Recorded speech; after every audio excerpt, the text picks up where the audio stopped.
शब बरात आने से पहले पहले अपने घर से इन 3 चीजों को निकाल दें, क्योंकि जिस घर में भी शब बरात वाली मुबारक रात ये 3 चीजें मौजूद होती हैं उस घर में आने वाला पूरा साल रिज्क और दौलत नहीं आती। घर वाले मुफलसी और तंग दस्ती का शिकार हो जाते हैं और गुर्बत उस घर का मुकद्दर बन जाती है। सबसे पहली चीज जिसे आपने शब बरात आने से पहले पहले अपने घर से हर सूरत में निकाल देना है वो है हाथी की मूर्ति या हाथी की कोई तस्वीर। अक्सर घरों में डेकोरेशन पीस के तौर पर हाथी की मूर्तियां वगैरह पड़ी होती हैं या इस किस्म के खिलौने पड़े होते हैं जो कि हाथी की शबीह के नमा होते हैं, या अक्सर घरों में इस किस्म की पेंटिंग्स लगी होती हैं जिनमें हाथी की तस्वीर या हाथी की शबीह मौजूद होती है। प्यारे बहन भाइयों, अगर आपके घर में भी इनमें से कोई भी चीज मौजूद है, फिर चाहे हाथी की कोई मूर्ति डेकोरेशन पीस के तौर पर मौजूद है या हाथी की कोई पेंटिंग ही क्यों नहीं लगी, शब बरात आने से पहले पहले आपने हर सूरत में इन्हें अपने घर से हटा देना है।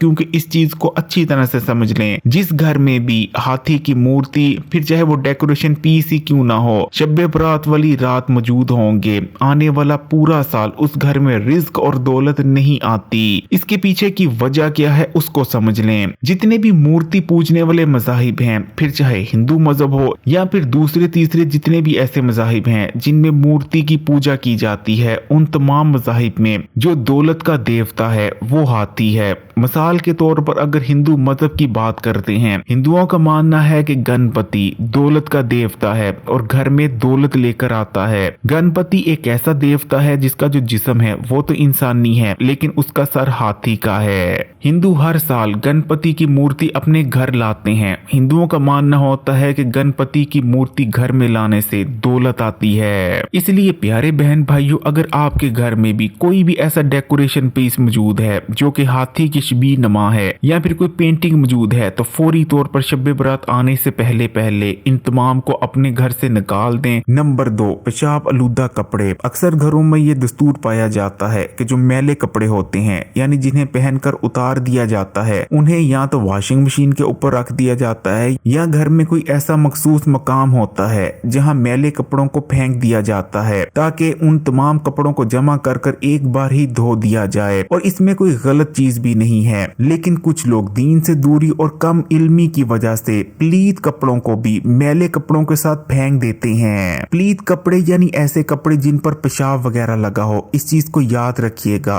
कभी भी प्लीत कपड़ों को यानी ऐसे कपड़े जिन पर पेशाब लगा हो उन्हें आपने मैले कपड़ों के साथ नहीं रखना, क्योंकि प्लीत कपड़ों को बिना धोए घर पर रख छोड़ना बहुत ही मनहूस, नहज और गुर्बत लाने वाला अमल है। प्यारे बहन भाइयों, इसलिए आपने कभी भी प्लीत कपड़ों को मैले कपड़ों के साथ नहीं फेंकना, बल्कि ऐसे कपड़े जो कि प्लीत हों यानी जिन पर पेशाब वगैरह लग गया हो उन्हें आपने फौरी तौर पर धो लेना है। और खासकर शब बरात आने से पहले आप इस चीज को अच्छी तरह से जांच लें कि आपके घर में कोई भी प्लीत कपड़ा मौजूद ना हो, और अगर कोई ऐसा कपड़ा जो कि प्लीत है मौजूद है तो कोशिश करें कि उसे फौरी तौर पर धो लिया जाए। नंबर 3, 40 दिन से साफ ना किए गए ज़ेरे नाफ बाल। इस्लाम हमें पकीजगी का दर्ज देता है। यही वजह है कि इस्लाम ने सफाई को निसब ईमान करार दिया है। इस्लाम एक ऐसा मजहब है जो कि रूह की सफाई के साथ साथ जिस्म की सफाई पर भी जोर देता है। 40 दिन से ज्यादा ज़ेरे नाफ बाल रखना बहुत ही ज्यादा मनहूस और बेबरकत अमल माना जाता है। ये अमल ना सिर्फ बेबरकती बल्कि रिज़्क की तंगी लेकर आता है। इसलिए शब बरात से पहले पहले रूह की सफाई के साथ साथ जिस्म की सफाई को भी मद्देनजर रखना चाहिए। अगर वीडियो अच्छी लगी तो कमेंट्स में माशाअल्लाह या सुभान अल्लाह जरूर लिखिएगा। वीडियो को लाइक कर दें और मजीद वीडियोस के लिए इस्लामी बात यूट्यूब चैनल को सब्सक्राइब कर घंटी के आइकन को दबा दें। जज़ाकल्लाह।